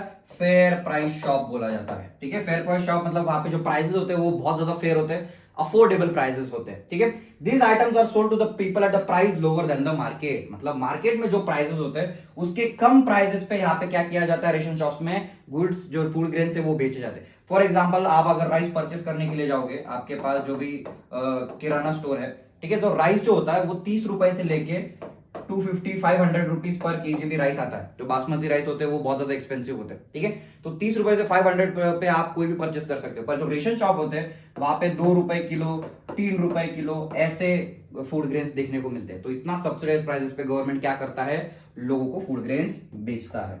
ठीक है, any family with ration card can buy stipulated amount of this items. अभी जो भी फैमिली है जिसके पास रेशन कार्ड है, ये जो गवर्नमेंट की जो फैसिलिटीज है वो उन्हीं को मिलती है जो इंडिया के सिटीजन है, जिनके पास रेशन कार्ड है। अगर आपके पास रेशन कार्ड नहीं तो ये गवर्नमेंट की फैसिलिटीज आपको नहीं मिलेंगे। तो जो भी लोग हैं जिनके पास रेशन कार्ड है उनको ये जो आइटम्स है ये गवर्नमेंट देती है। 35 kg ऑफ ग्रेन्स मिलते हैं, 5 लीटर ऑफ केरोसिन मिलता है, 5 kg ऑफ शुगर मिलता है, और ये मंथ टू मंथ बेसिस पे मिलता है। ठीक है, ये मंथ टू मंथ बेसिस पे मिलता है। और किसको मिलता है? बस जिसके पास रेशन कार्ड हो उसको ही मिलता है। There are 3 kinds of ration cards. अभी 3 काइंड्स ऑफ रेशन कार्ड्स है। पहले तो Antyodaya card for the poorest of the poor, मतलब गरीब से गरीब लोगों को ये अंत्योदया कार्ड दिए जाते हैं। Below poverty line card for those below the poverty line, मतलब ऐसे लोग जो पॉवर्टी लाइन के बस थोड़ा सा नीचे है। ठीक है, और एपीएल कार्ड मतलब जो पॉवर्टी लाइन के ऊपर है। हम लोगों ने पिछले चैप्टर में देखा था जो गवर्नमेंट ऑफ इंडिया होती है वो पॉवर्टी लाइन डिसाइड करती है, कैलोरी रिक्वायरमेंट पे, इनकम रिक्वायरमेंट पे। 2 अलग अलग मेथड्स देखे थे हमने। ठीक है, rationing, the introduction of the rationing in India dates back to the 1940s against the backdrop of Bengal famine. अभी ये जो रेशनिंग था, जो रेशनिंग मतलब लोगों को सब्सिडाइज रेट पे फूड ग्रेन्स देना, ये इंडिया में 1940 से आ रहा है। जो बंगाल का फेमाइन आया था उसके बाद से आ रहा है। फिर इंडिया ने वही कंटिन्यू आगे किया और आज भी ये रेशन शॉप्स हर जगह पे क्या है? अवेलेबल है, जिससे कम सब्सिडाइज प्राइसेस पे लोगों को फूड ग्रेन्स मिलते हैं। The rationing system was received in the wake of an acute shortage of food during the 1960s prior to the green revolution. ठीक है, ग्रीन रेवोल्यूशन के पहले भी ये सिस्टम्स काम करती थी, पर ग्रीन रेवोल्यूशन का बेनिफिट इंडिया को बहुत ज्यादा हुआ। ठीक है, इसके वजह से इंडिया भी एक सेल्फ सफिशिएंट कंट्री बन गया। In the wake of the high incidence of poverty level in reported by the NSSO. NSSO का फुल फॉर्म क्या होता है? National sample survey organisation.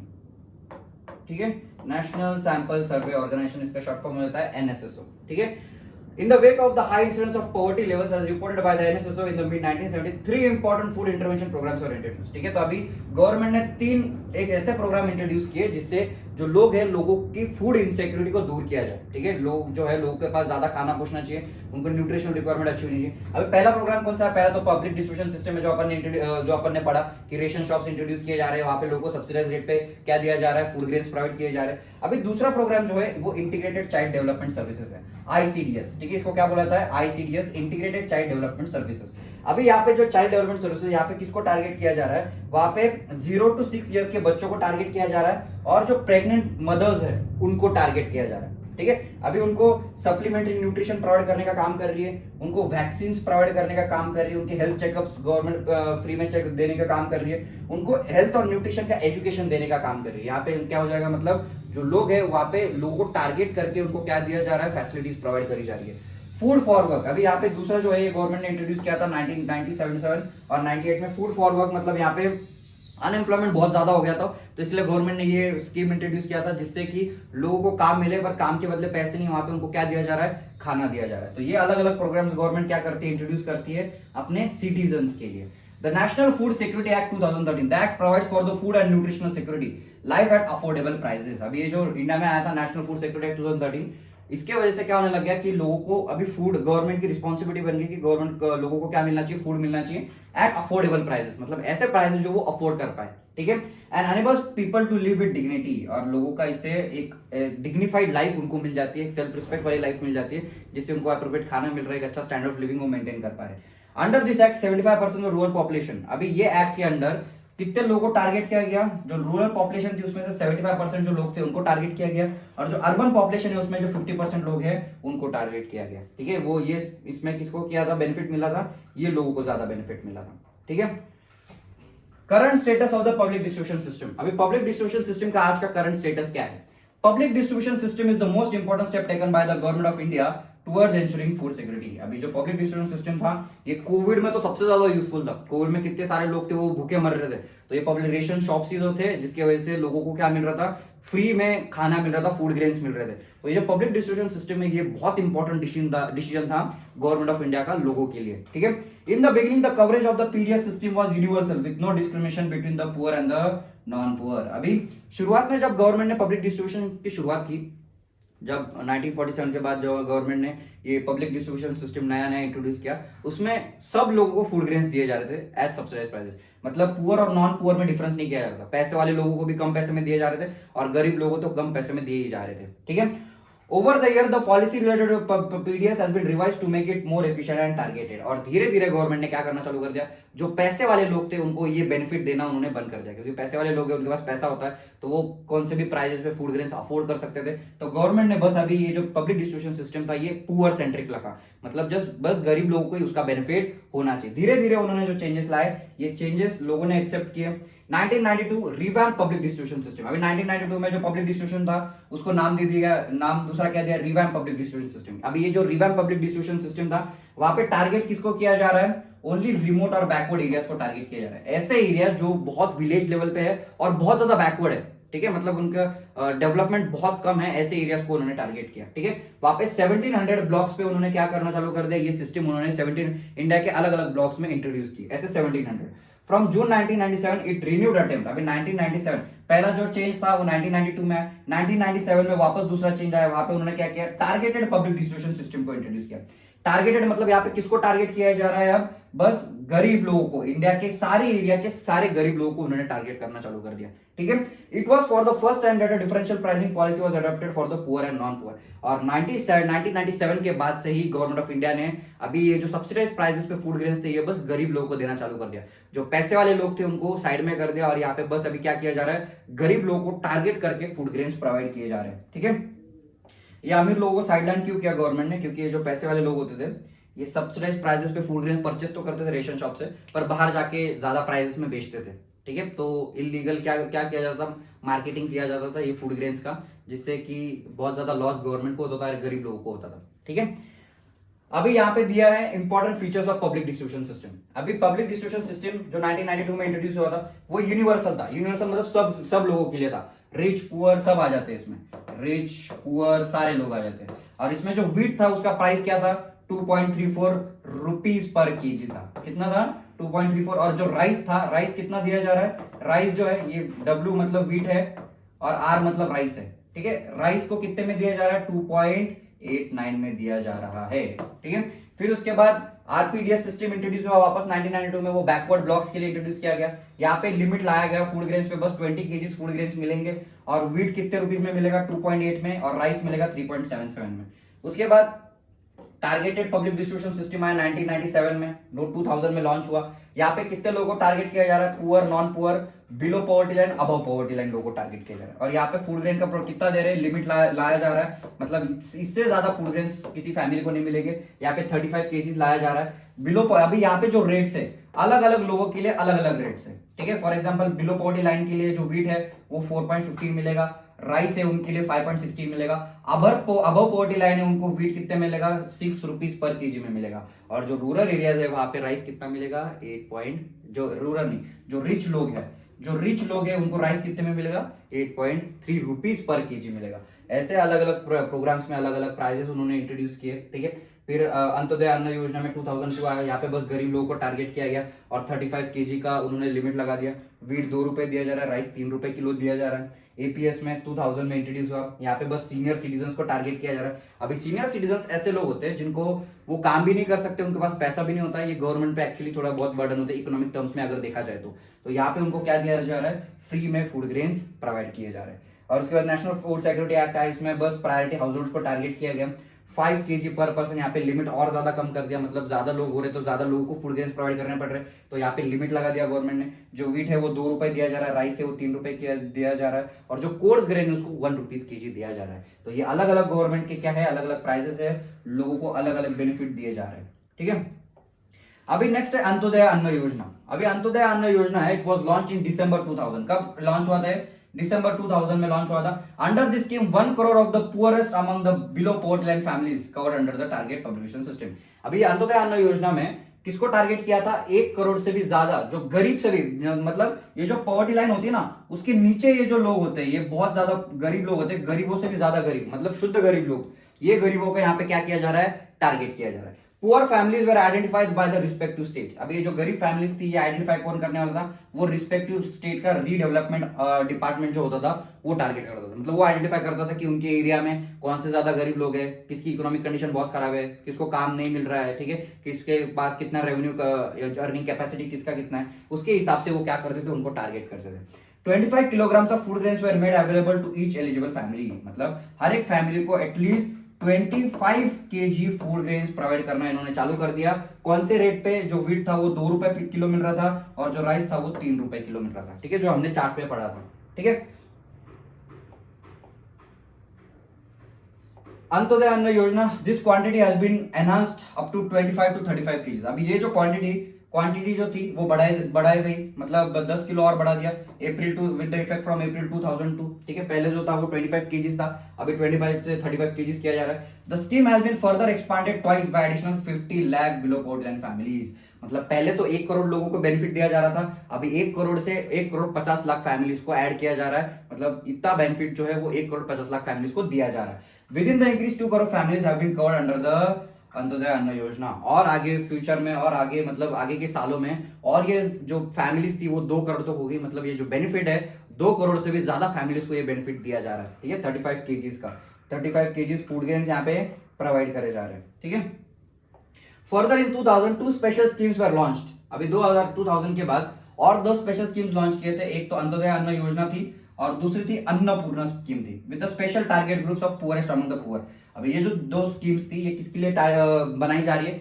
गरीब से भी ज्यादा गरीब लोगों को क्या किया जा रहा है? टारगेट किया जा रहा है यहाँ पे। The functioning of these 2 schemes were linked with the existence network of PDS। अभी जो स्कीम थी, ये स्कीम कैसे काम करती थी? पब्लिक डिस्ट्रीब्यूशन सिस्टम जैसे काम करती थी, और उसका ही नेटवर्क वो यूज करती थी। ठीक है, क्योंकि पब्लिक डिस्ट्रीब्यूशन सिस्टम बहुत पुराना था और वो सक्सेसफुल भी था, बहुत अच्छे से चल रहा था। ठीक है, तो उसका ही नेटवर्क वो यूज कर रहे थे।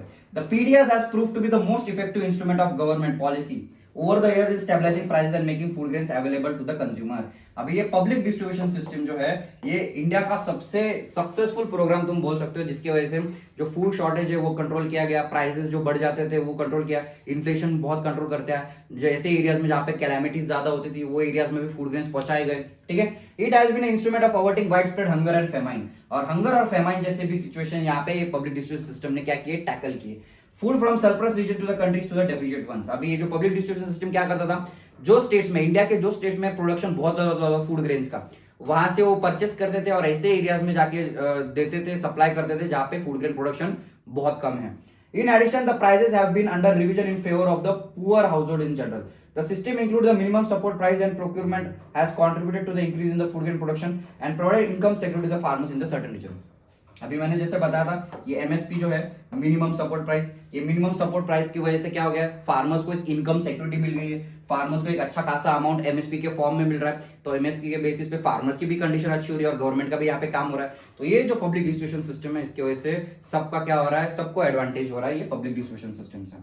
ठीक है, however the public distribution system has faced severe criticism. अभी बहुत सारे प्रॉब्लम्स भी है ये पब्लिक डिस्ट्रीब्यूशन सिस्टम में। प्रॉब्लम मतलब प्रॉब्लम तो हर चीज में होता है, हर चीज का एक पॉजिटिव नेगेटिव होता है। पॉजिटिव तो हमने पब्लिक डिस्ट्रीब्यूशन सिस्टम का देख लिया, अभी नेगेटिव देखते हैं। Instances of hunger are prevent despite overflowing granaries. मतलब इंडिया में आज भले ही बफर स्टॉक बहुत ज्यादा है, पर कुछ घर, कुछ फैमिलीज ऐसी है आज वो भूखे पेट सोती है। FCI or godowns are overflowing with grains with some rotting away and some being eaten by the rats. अभी जो गोडाउन है गवर्नमेंट के जो ग्रैनरीज है, ये ग्रैनरीज में क्लीनलीनेस अच्छा नहीं है, जो फूड ग्रेन्स है वो सड़ जा रहे हैं बहुत टाइम तक रखने की वजह से, जो चूहे है वो फूड ग्रेन्स को खा रहे हैं। ठीक है, ये आप लोग देख सकते हो फोटो में कैसे बर्ड्स होते हैं, ये वहां पे जो फूड ग्रेन्स होते हैं उसको खाने का काम करते हैं और वही वो पॉटी करते हैं। और ये फोटो देख सकते हो ये कैसा गटर है, यहाँ पे ये बीच में गोडाउन के पास ये गटर है और यहाँ पे कैसा ये फूड ग्रेन्स यहाँ पे स्टॉक रखा जा रहा है। तो इसकी वजह से जो गरीब लोग थे उसकी वजह से ये गरीब लोगों को क्या होने लग गए, डिजीजेस होने लग गए। ठीक है, वो बीमार पड़ने लग गए। अभी ये आप चार्ट देख सकते हो, ये चार्ट में क्या दिया है, एक मिनिमम जो बफर स्टॉक, ये जो रेड है ये मिनिमम बफर स्टॉक होना चाहिए। ये जो रेड आपको दिख रहा है, ये जो रेड है यहाँ पे, ये मिनिमम बफर स्टॉक है, मतलब मिनिमम इतना मेंटेन करना चाहिए। क्या करना चाहिए, मिनिमम इतना मेंटेन करना चाहिए गवर्नमेंट ने। पर गवर्नमेंट के पास एक्चुअल कितना है, ये जो है ये क्या है, एक्चुअल है। ठीक है, मतलब एक्चुअल गवर्नमेंट का प्रोडक्शन कितना है, मिनिमम इतना होना चाहिए, एक्चुअल इतना है। मतलब अपना जो प्रोडक्शन है वो बहुत ज्यादा अच्छे से चल रहा है, गवर्नमेंट बहुत अच्छे से एग्रीकल्चर में काम कर रही है, पर कुछ प्रॉब्लम्स है उसमें, कुछ लोग आज भी भूखे पेट सोते हैं। अभी सब्सिडी का क्या मतलब होता है, सब्सिडी मतलब डिस्काउंट। ठीक है, एकदम शॉर्ट मीनिंग में अगर आप आसान शब्दों में समझे, डिस्काउंट, सब्सिडी मतलब क्या होता है, डिस्काउंट होता है। It is a payment that the government makes to producer to supplement the market price of the commodity. Subsidies can keep consumer prices low while maintaining high income for the domestic producers. अभी ये जो subsidy होता है, discount क्या कर, discount होता है, government discount दे देती है और वो जो खर्चा होता है, वो जो बर्डन होता है वो गवर्नमेंट खुद उठाती है। ठीक है, फॉर एग्जांपल जो आपका गैस का टैंक, गैस का जो सिलेंडर है वो आपको मिलता होगा, गैस का सिलेंडर अभी कितना हो गया, अभी गैस का सिलेंडर बीच में तो 1100 रुपए हो गया था, अभी नेक्स्ट ईयर इलेक्शन इसकी वजह से प्राइसेस कम कर दिए, 900 रुपए हो गया, पर उसको 1100 पकड़ के चलते हैं। अभी ये जो गैस का जो सिलेंडर है ये गवर्नमेंट को बहुत ज्यादा एक्सपेंसिव पड़ता है और ये गैस जो है ये सिटीजन की नेसेसिटी है, सिटीजन की क्या है, नेसेसिटी है। तो गवर्नमेंट क्या करता है, ये गवर्नमेंट को ये गैस का टैंक है, ये समझो फॉर एग्जांपल 2500 में पड़ रहा है, गवर्नमेंट को एक गैस का टैंक जो होता है वो गैस फिल करके उसका पूरा जो कॉस्ट होता है वो गवर्नमेंट को 2500 में पड़ रहा है, पर गवर्नमेंट कितने में दे रहा है, 1100 में दे रहा है। ये बीच का जितना भी खर्चा है, ठीक है, ये गवर्नमेंट खुद बेयर करता है। क्यों बेयर करता है, सिटीजन के लिए बेयर करता है, क्योंकि गैस इज अ नेसेसिटी। ठीक है, और एक दूसरा एग्जांपल ले लेते हैं, फॉर एग्जांपल राइस का। राइस जो होता है वो राइस आज आप लोग देखो तो मिनिमम 50 रुपीज केजी अगर अच्छे से अच्छा राइस आप लोगे। ठीक है, और ये जो रेशन सिस्टम जो होता है, जो रेशन शॉप्स है उसमें राइस आपको कितना मिल रहा है, 2 रुपीज पर केजी मिल रहा है। तो ये बीच का जो 48 रुपीज का जो फासला है, 48 रुपीज का जो कॉस्ट है, ये कौन बेयर कर रहा है, ये गवर्नमेंट बेयर कर रहा है, जिससे कि जो कंट्री के जो सिटीजन है उनके पास पैसा अच्छा खासा बचा रहे, वो अपना स्टैंडर्ड ऑफ लिविंग इंप्रूव करे। इसलिए गवर्नमेंट ऑफ इंडिया क्या करता है, इतना कॉस्ट खुद बेयर करता है। ठीक है, इसी को क्या बोला जाता है, सब्सिडी बोली जाती है। ठीक है, In 2014, the stock of the wheat and rice food corporation of India was 65 million. अभी 2014 का डेटा दिया हुआ है, उसमें व्हीट और राइस का कितना प्रोडक्शन दिया फूड कॉर्पोरेशन ऑफ इंडिया ने, कितना प्रोक्योर किया है, 65.3 मिलियन टन। ठीक है, परचेस कितना किया है, 65.3 मिलियन टन। कौन से ईयर में, 2014 में, at minimum buffer norm. As उसका जो नॉर्म होता है बफर नॉर्म की, इतना बफर स्टॉक अपने को ये साल में कलेक्ट करना है, तो उतना वो करते थे। However, this remained constantly higher than the buffer norm. पर ये भी जो बफर स्टॉक था उससे हमने पहला ग्राफ देखा कि बफर स्टॉक से ज्यादा हम क्या कर रहे हैं, मेंटेन कर पा रहे हैं। The situation improved with the distribution of food grains under different scheme. अब ये जो सिचुएशन थी गवर्नमेंट के और अलग अलग जो स्कीम्स थी, ये अलग अलग स्कीम से वैसे जो गरीब से गरीब लोग थे उनको टारगेट किया गया। ठीक है, there is a general consensus that high level of buffer stock of food grains is very undesirable and can be wasteful. पर और एक इसमें एक फैक्टर हो जाता है कि आप जितना ज्यादा बफर स्टॉक मेंटेन करते हो ना, तो उसका कैरिंग कॉस्ट ज्यादा बढ़ जाता है। फॉर एग्जांपल जो गोडाउन है, गवर्नमेंट के पास जो गोडाउन है, ये गोडाउन को संभालना तो पड़ेगा ना, गोडाउन का खर्चा होता है, गोडाउन में वर्कर्स होते हैं, गोडाउन में क्लीनलीनेस करना पड़ता है। अगर वो फूड ग्रेन बहुत ज्यादा टाइम तक वहीं पे रहे तो वो सड़ने लग जाते हैं। ठीक है, उसको इंसेक्ट लग जाते हैं, बैक्टीरिया अफेक्ट करता है। अगर बारिश हो गई तो जो जितना भी फूड ग्रेन है वो अपने आप खराब हो जाता है। अगर तुम बफर स्टॉक बढ़ा रहे हो तो उसको संभालने का खर्चा भी बढ़ने लग जाता है। ठीक है, तो ये भी एक क्या हो जाता है, ज्यादा बफर स्टॉक का ये सबसे बड़ा प्रॉब्लम होता है। ठीक है, the storage of massive food stock can have been responsible for the high carrying cost. High carrying cost मतलब उसको संभालने का, to keep food grains, to keep grains safe, उसका क्या कॉस्ट क्या हो जाता है, बढ़ने लग जाता है। In addition to the wastage and deterioration in grain quality, freezing of MSP for a few years should be considered seriously. मतलब जो मिनिमम सपोर्ट प्राइस है, मिनिमम सपोर्ट प्राइस गवर्नमेंट क्या करती है, हर साल नया लेके आती है। हर साल मतलब इंप्रूव होता है, इन्फ्लेशन उसमें काउंट किया जाता है। अभी इन्फ्लेशन काउंट करने की वजह से क्या हो जाता है कि जो फार्मर्स होते हैं उनको लालच आ जाता है कि चलो एमएसपी मिल रहा है तो अपन व्हीट और राइस ही प्रोड्यूस करते हैं। अभी फार्मर्स जो वो ऐसे एरियाज में राइस प्रोड्यूस कर रहे हैं कि जहां पे वाटर अवेलेबिलिटी बहुत कम है और जो राइस होता है ये सबसे ज्यादा वाटर इंटेंसिव क्रॉप है, जिसको पानी बहुत ज्यादा लगता है। तो अगर तुम राइस का कल्टीवेशन ऐसी जगह पे करोगे जहां पे पानी की रिक्वायरमेंट बहुत कम है, तो इकोलॉजिकल इंबैलेंस हो जाएगा, इन्वायरमेंटल क्राइसिस भी बाद में हो सकते हैं। तो गवर्नमेंट जो है, गवर्नमेंट ने ये सीरियसली लेना चाहिए कि जो एमएसपी है वो अगले कुछ सालों तक उसको उन्होंने फिक्स करना चाहिए, जिससे कि जो फार्मर्स है वो डिस्करेज हो जाए और वो दूसरे क्रॉप्स को भी ग्रो करे, बस व्हीट और राइस को ग्रो नहीं करे। ठीक है, ये पॉइंट होता है। The increased grains in procurement and enhanced MSP is the result of the pressure exerted by the leading food grain producer states such as Punjab, Haryana and Andhra Pradesh। अभी यही MSP की वजह से जो कुछ states के जो farmers है वो बहुत ज्यादा क्या हो जाते हैं, वो MSP के पीछे पड़ जाते हैं और वही फूड ग्रेन ज्यादा से ज्यादा प्रोड्यूस करते हैं ज्यादा पैसे के लिए। The rising minimum support prices have raised the maintenance cost of procuring food grains। अभी जो गवर्नमेंट ये MSP देता है, ये गवर्नमेंट का क्या होता है, बहुत बड़ा लॉस होता है। ठीक है, ये गवर्नमेंट का जो लॉस होता है, गवर्नमेंट परचेस किससे करती है, ये टैक्स पेयर्स मनी से करती है। किससे करती है, टैक्स पेयर्स मनी से करती है। मतलब जो टैक्स पेयर का जो पैसा होता है उसी पैसे तो गवर्नमेंट परचेस करेगी ना, गवर्नमेंट का पैसा कहां से आएगा। तो ये जो एमएसपी है गवर्नमेंट के ऊपर बहुत बड़ा लॉस होता है, गवर्नमेंट को इतना बड़ा लॉस बेयर करना पड़ता है और इसकी वजह से गवर्नमेंट के ऊपर एक बड़ा सा बर्डन आ जाता है। गवर्नमेंट वो पैसा किसी और चीज के लिए भी यूज कर सकती थी। ठीक है, by the government rising transportation और storage cost of the food corporation of India are contributing factor to the increase. अभी गवर्नमेंट को बस एमएसपी का पैसा नहीं देना है, गवर्नमेंट को गोडाउन का पैसा देना है, गवर्नमेंट को स्टोरेज का पैसा देना है, गवर्नमेंट को ट्रांसपोर्ट का पैसा देना है। ये सारे खर्चे किसके ऊपर बढ़ जाते हैं, ये गवर्नमेंट के ऊपर बढ़ जाते हैं। तो ये जो खर्चा है ये थोड़ा वेस्ट खर्चा, इसको गवर्नमेंट क्या कर सकती है, कम कर सकती है। Moreover, as per the procurement is concentrated in few prosperous region, Punjab, Haryana, Uttar Pradesh, Andhra Pradesh and lesser extent to the West Bengal, and mainly two crops, wheat and rice.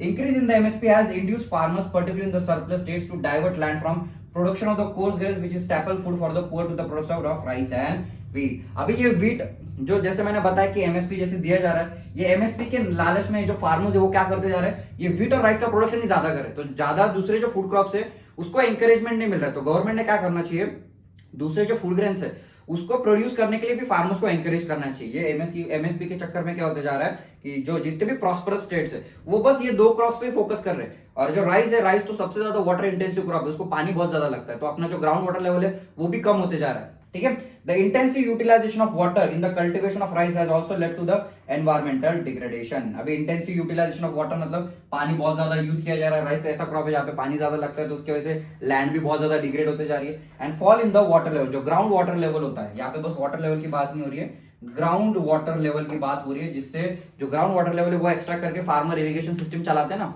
अपना agriculture करते किस पे, अगर बारिश नहीं आएगी तो ground में से पानी एक्सट्रैक्ट करते हैं और उसी को एग्रीकल्चर में यूज करते हैं, threatening the sustainability of the agriculture development in the state. इसके वजह से इकोलॉजिकल इंबैलेंस भी तो हो जाता है, लैंड डिग्रेड हो जाती है और क्लाइमेट चेंज के प्रॉब्लम्स होते हैं। ठीक है, ये सारे प्रॉब्लम्स किसमें देखने को मिल रहे हैं, एग्रीकल्चर में देखने को मिल रहे हैं। As per the NSSO report number 558 in rural India, the per person per month consumption of rice has declined from 6.38 kgs in 2004-5 to 5.98 kgs in 2011। मतलब पर person per month consumption rice का कम होते जा रहा है। ठीक है, कितना 2004-5 में जो कंजम्पशन था पर पर्सन वो 6.38 kgs था, वो 2011 में कितना हो गया, 5.98 हो गया। In urban India the per person per month consumption of rice too has decline from 4.7। अभी अर्बन इंडिया में, ये कौन सी इसकी बात हो रही थी, ये रूरल एरिया की बात हो रही थी। रूरल एरिया मतलब विलेज एरिया की बात हो रही थी। ठीक है, और ये जो बात हो रही है अर्बन एरिया की, अर्बन एरिया मतलब ये सिटी लेवल की बात हो रही है। तो यहाँ पे भी क्या होते जा रहा है, यहाँ पे जो राइस का जो कंजम्पशन है वो भी पर पर्सन पर मंथ कम होते जा रहा है। Per capita consumption of PDS rice has doubled in the rural India. Per capita consumption और जो पब्लिक डिस्ट्रीब्यूशन सिस्टम का जो राइस है उसका कंजम्पशन रूरल इंडिया में बढ़ गया है। ठीक है, एंड अर्बन एरियाज में कितने से बढ़ गया, वो 66% से बढ़ गया है 2004-5 के हिसाब से। The per capita consumption of the PDS wheat has doubled since 2004-5 in both the rural and urban। अभी जो wheat का जो पब्लिक डिस्ट्रीब्यूशन सिस्टम का जो wheat है जो कम प्राइसेस में मिलता है उसका कंजम्पशन ज्यादा बढ़ गया है। ये बात समझ में आ रही है। PDS dealers are sometimes found reporting to malpractices like diverting the grains to open market to get better margin, selling poor quality grains at ration shops, irregular openings of the shops। अभी ये जो ration shops होते हैं वो क्या करते हैं, जो रेशन शॉप्स होते हैं ना वो बीच में बहुत सारी चोरी करते हैं। रेशन शॉप में क्या किया जाता है, गवर्नमेंट से बफर स्टॉक से बहुत बड़ा स्टॉक जो आता है वो कम प्राइसेस में आता है। ठीक है, तो ये लोग क्या करते हैं, जो गरीब लोग हैं, गरीब लोगों को बहुत कम स्टॉक देते हैं, जितना भी बचा कुचा स्टॉक होता है वो मार्केट में वो डबल प्राइसेस पे ये लोग बेचते हैं, ठीक है। और बहुत सारी चीज, आपने वो मूवी देखा होगा अनिल कपूर का जो नायक मूवी है, ठीक है, नायक मूवी में जो पब्लिक डिस्ट्रीब्यूशन सिस्टम की क्या चोरी करी जाती है वो मूवी में बहुत अच्छे से दिखा है, ठीक है। उसमें वो एक वर्ल्ड कप दिखाया गया है, ठीक है। वर्ल्ड कप मतलब उसमें वो ऑयल का एक ऐसा कंटेनर होता है, वो कंटेनर ऐसा होना चाहिए, राइट, ये ऑयल पोर करने का कंटेनर होता है, ये कंटेनर ऐसा होना चाहिए, कंटेनर कैसा था, ऐसा था। मतलब ये अगर 1 लीटर का यहाँ पे बताया जा रहा है तो ये 1 लीटर सफिशिएंट है क्या, नहीं है। और उसमें भी जो मूंगफली होती है, मूंगफली में पत्थर डाले जाते हैं जिससे कि उसका वेट बढ़ जाए, और कम मतलब 10 किलो मूंगफली में 2-3 किलो तो पत्थर ही डाल देते हैं, ठीक है। तो इससे क्या हो जाता है, ये जो लोग होते हैं रेशन शॉप्स के लोग क्या करते हैं, उसकी चोरी करते हैं और उससे पैसा बनाने का काम करते हैं, ठीक है। It is common to find that ration shops regularly have unsold stocks of poor quality grains left. This provide to be a big problem. अभी बहुत बार रेशन शॉप्स में क्या हो जाता है, रेशन शॉप्स में बहुत बार सब चीजें बिकती नहीं है, पर ये रेशन शॉप्स वाले क्या करते हैं, गवर्नमेंट को बता देते कि हाँ हमारा सब जो गुड्स थे वो बिक चुके हैं, और वो मार्केट में क्या करते थे, सेल करते थे। अभी गवर्नमेंट ने जो लोग है वो थोड़ा सा रेशन शॉप के जो जितने भी फूड ग्रेन्स होते थे वो थोड़े से लो क्वालिटी के हुआ करते थे, तो उसकी वजह से लोगों ने उसको परचेस करना भी कम कर दिया। इसकी वजह से इनका स्टॉक क्या हो रहा है, बहुत सारा बच रहा है, ठीक है। तो ये भी एक क्या है, बहुत बड़ा एक मेजर चैलेंज है गवर्नमेंट के सामने। When ration shops are unable to sell massive stock of food grains piles up with the Food Corporation of India. अभी जब रेशन शॉप अनसक्सेसफुल हो जाते हैं अपना स्टॉक बेचने में, तो वो क्या हो जाता है, वो पूरा स्टॉक पाइल अप हो जाता है, ठीक है। और वो एक बर्डन बन जाता है किसके ऊपर, फूड कॉर्पोरेशन ऑफ इंडिया के ऊपर। अगर गोडाउन अगर तुम्हारा खाली होगा ही नहीं, गोडाउन में अगर वो जो फूड ग्रेन्स है वो वैसे के वैसे रहेंगे, तो आपका कैरिंग कॉस्ट बढ़ जाएगा, ठीक है। कैरिंग कॉस्ट मतलब उसको संभालना बहुत ज्यादा पड़ेगा, तो संभालने की वजह से वो जो फूड ग्रेन्स होते हैं वो खराब भी हो जाते हैं, बहुत सारे प्रॉब्लम्स में देखने को मिलते हैं। In the recent year there is another factor that led to the decline of the PDS. Earlier, every family, poor and non-poor, had a ration card with a fixed quota of items such as rice, wheat, and sugar. They were sold at the same low price to the every family. अब ये PDS system में जैसे साल ब साल ये PDS जो है उसको बहुत सारे प्रॉब्लम्स फॉलो करने पड़ रहे हैं, फेस करने पड़ रहे हैं। जैसे कि ये जो गरीब लोग होते हैं वो क्या करते हैं, अपना जो कोटा है वो पब्लिक डिस्ट्रीब्यूशन सिस्टम जब परचेस कर लेते हैं, पर बाहर दूसरे फैमिलीज को वो बेचते हैं। तो गवर्नमेंट को धीरे धीरे क्या करना पड़ता है, ये सारे प्रॉब्लम्स को फेस करना पड़ता है, उसका सोल्यूशन लेके आना पड़ता है, ठीक है। The 3 types of cards and the range of prices that you see today do not exist. मतलब ये जो 3 अलग अलग कार्ड आपको रेशन कार्ड दिखते हैं, येलो कलर का, व्हाइट कलर का, ऑरेंज कलर का, ये 3 पहले एग्जिस्ट नहीं करते थे, ठीक है। प्रॉब्लम फेस करने के बाद गवर्नमेंट ने जो अलग अलग प्राइसेस है, अलग अलग लोगों के लिए अलग अलग प्राइसेस लाए, ठीक है। A large number of families could buy food grains from the ration shop subject to the fix quota. अभी एक लिमिट लाया गया था कोटा पे, पहले जो था वो कोई भी आदमी कितना भी परचेस कर सकता था, और लोगों ने क्या करना चालू कर दिया, ये फिक्स जो कोटा नहीं था तो उसकी वजह से कितने भी फूड ग्रेन्स वो परचेस करते थे और बाहर जाके खुद ही मार्केट में बेचते थे। तो इसलिए गवर्नमेंट ने क्या करना चालू कर दिया, एक फिक्स कोटा इंट्रोड्यूस करना चालू कर दिया। This include low income families whose income were marginally higher than the low poverty line. मतलब ये ऐसे फैमिलीज थे, ऐसे लोग थे कि जो पॉवर्टी लाइन से थोड़ा ऊपर आते थे, तो उन्होंने जो गवर्नमेंट के जो फूड ग्रेन्स का उसका ही बिजनेस चालू कर दिया। Now with the TDPS targeted public distribution system of 3 different prices, any family above the poverty line gets very little discount at the ration shop. मतलब यहाँ पे गवर्नमेंट ने अलग अलग कैटेगरी के लोगों को डिफरेंट रेट्स उन्होंने लगाना चालू कर दिया, जिससे कि जो फैमिलीज है अभी क्या नहीं कर सकती थी, वो एक दूसरे को बेच नहीं सकती थी क्योंकि पहले उनको सब्सिडाइज रेट पे मिल रहा है, और एक कोटा उनके ऊपर फिक्स किया जा रहा है। वो कोटा के ऊपर वो परचेस नहीं कर सकते, खुद का कंज्यूमशन करेंगे या दूसरों को बेचेंगे, ठीक है। The prices of the APL family is almost as high as open market prices, so there is little incentive for them to buy these items from the ration shop. अभी ये रेशन शॉप के जो prices है वो भी धीरे धीरे बढ़ने लग गए, मतलब वो मार्केट प्राइसेस के सेम तक वो आने लग गए। इसलिए जो लोग हैं जो रेशन शॉप्स में अभी उन्होंने परचेस करना भी कम कर दिए, ठीक है। कि अभी जो इसके जो प्राइसेस है, व्हीट ग्रेन्स के जो प्राइसेस है 2 रुपए 3 रुपए किलो, ये बस आपसे गरीब लोगों को मिलता है, पर जो अबव पॉवर्टी की लाइन के जो लोग हैं उनको ये प्राइसेस पे इतने कम प्राइसेस पे नहीं मिलते। तो उन्होंने मार्केट से परचेस करा या रेशन शॉप से परचेस करा, उनको लगभग वो सेम ही पड़ता है, ठीक है। Role of cooperative in the food security. अभी कोऑपरेटिव मतलब क्या होता है, कोऑपरेटिव हमने एग्जांपल देखा था अमूल का, आनंद मिल्क यूनियन लिमिटेड, ये इंडिया की सबसे बड़ी कोऑपरेटिव है, ठीक है। अभी ये कोऑपरेटिव मतलब क्या होता है, कोऑपरेटिव मतलब जब एक स्पेसिफिक एरिया के लोग एक साथ आ जाते हैं, अपना पैसा लेके आते हैं, अपनी जमीन लेके आते हैं और एक कंपनी की शुरुआत करते हैं, कुछ प्रोडक्शन का करते हैं, अलग अलग किसी भी पर्पस की कंपनी हो सकती है, तो इसी को क्या बोला जाता है, कोऑपरेटिव बोला जाता है। अभी आनंद मिल्क यूनियन लिमिटेड ये जो कंपनी है, ठीक है, ये सबसे डेयरी प्रोडक्ट्स बनाती है, आइसक्रीम बनाती है, बहुत सारी चीजें बनाती है। इसका जितना भी प्रॉफिट होता है, अमूल कंपनी का जितना भी प्रॉफिट होता है, ये प्रॉफिट किसको जाता है, ये गुजरात के फार्मर्स को जाता है। किसको जाता है, गुजरात के फार्मर्स को जाता है। तो ये होता है cooperative. The cooperative society set up shops to sell low price goods to the poor people. अभी जो कोऑपरेटिव्स थे उन्होंने भी क्या करना चालू कर दिया, कम प्राइसेस पे अपने एरिया के गरीब लोगों को फूड ग्रेन्स प्रोवाइड करना चालू कर दिया। वही प्रोड्यूस करते थे, वही अपने लोगों को कम प्राइसेस में बेचते थे। अभी एग्जांपल है तमिलनाडु का दिया है, दिल्ली का और गुजरात का। तमिलनाडु में out of the fair price shops running in Tamil Nadu 94% are being of cooperatives. Tamil Nadu में जितने भी रेशन शॉप्स है 94% रेशन शॉप्स कोऑपरेटिव्स रन करते हैं। दिल्ली में जो मदर डेयरी है, दिल्ली में देखो आप मिल्क का प्रोडक्शन बहुत ज्यादा होता है, तो मिल्क के बहुत सारे वहां पे ब्रांड्स है, बहुत सारी कंपनीज है, ठीक है। तो Mother Dairy is making strides of provision of milk and vegetables to the consumer at a controlled rate decided by the government of Delhi. जो गवर्नमेंट ऑफ दिल्ली जो होता है वो मिल्क के जो प्राइसेस होता है वो स्टेबल रखता है। तो जितने भी ब्रांड्स दिल्ली में अवेलेबल है, ठीक है, उनको सबको वो सेम प्राइसेस पे सब लोगों को देना पड़ता है, अफोर्डेबल कॉस्ट। गुजरात में अमूल का एग्जांपल है। अमूल जो है एक बहुत बड़ी सक्सेस स्टोरी है कोऑपरेटिव्स का, ठीक है। मिल्क एंड मिल्क प्रोडक्ट्स बनाती है। It has bot about the white revolution in the country. White revolution मतलब किसका था ये व्हाइट रेवोल्यूशन? व्हाइट रेवोल्यूशन था मिल्क का। मिल्क इंडिया एक बहुत बड़ा लार्जेस्ट प्रोड्यूसर बन गया मिल्क का बिकॉज ऑफ व्हाइट रेवोल्यूशन, ठीक है। Similarly, in Maharashtra, Academy of Development Sciences has facilitated a network of NGOs for setting up grain banks in different regions. अभी महाराष्ट्र में क्या हो रहा है, एकेडमी ऑफ डेवलप्ड साइंसेस ने एक एनजीओ बनाई, एक नेटवर्क ऑफ एनजीओ बनाया जिसमें जो ग्रेन बैंक्स था उसका कंसेप्ट इंट्रोड्यूस किया गया।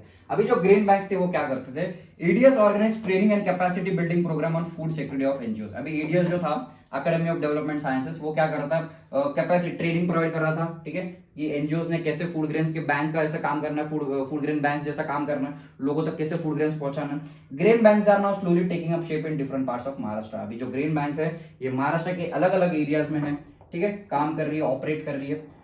ADS offers to set up grain banks to facilitate replicate through the NGOs and to influence the government policy on food security are thus paying rich dividend।